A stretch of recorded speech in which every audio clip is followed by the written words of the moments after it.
Torredarques ja té biblioteca. Es tracta d'un espai de préstec de llibres impulsat per l'Ajuntament en l'objectiu d'acostar la lectura i la cultura a tots els veïns i veïnes del municipi. Per fer realitat el projecte, el primer pas va ser adquirir el mobiliari necessari, una inversió d'uns 500 euros que ha permès instal·lar unes lleixes que a poc s'han anat omplint de llibres gràcies a les donacions particulars.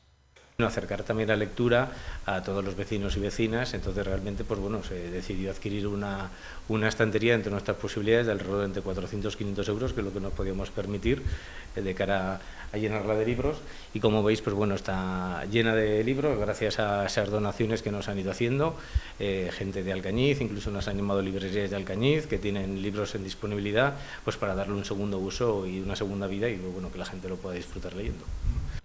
Actualment, el fons bibliogràfic ja s'acosta al centenar de volums en una col·lecció variada que inclou novel·la contemporània, clàssics de la literatura, bestsellers i també llibres infantils.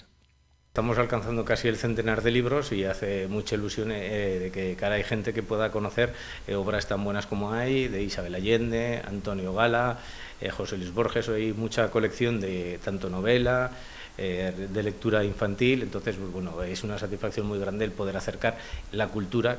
El funcionament de la biblioteca és senzill i accessible. El préstec se podrà fer en horari d'atenció de l'Ajuntament, en terminis d'entre 20 i 30 dies ampliables segons les necessitats. Fins ara, el poble només disposava de les maletes viatgeres que Impulse Comarca del Matarranya. Es tracta de diferents lots de llibres que roten pels diferents pobles com una biblioteca mòbil. Ara, en este nou espai, Torredarques sume una col·lecció pròpia i permanent que es complementarà en aquestes iniciatives itinerants. Des del consistori ja avancen que la intenció és continuar ampliant i renovant el seu fons bibliogràfic.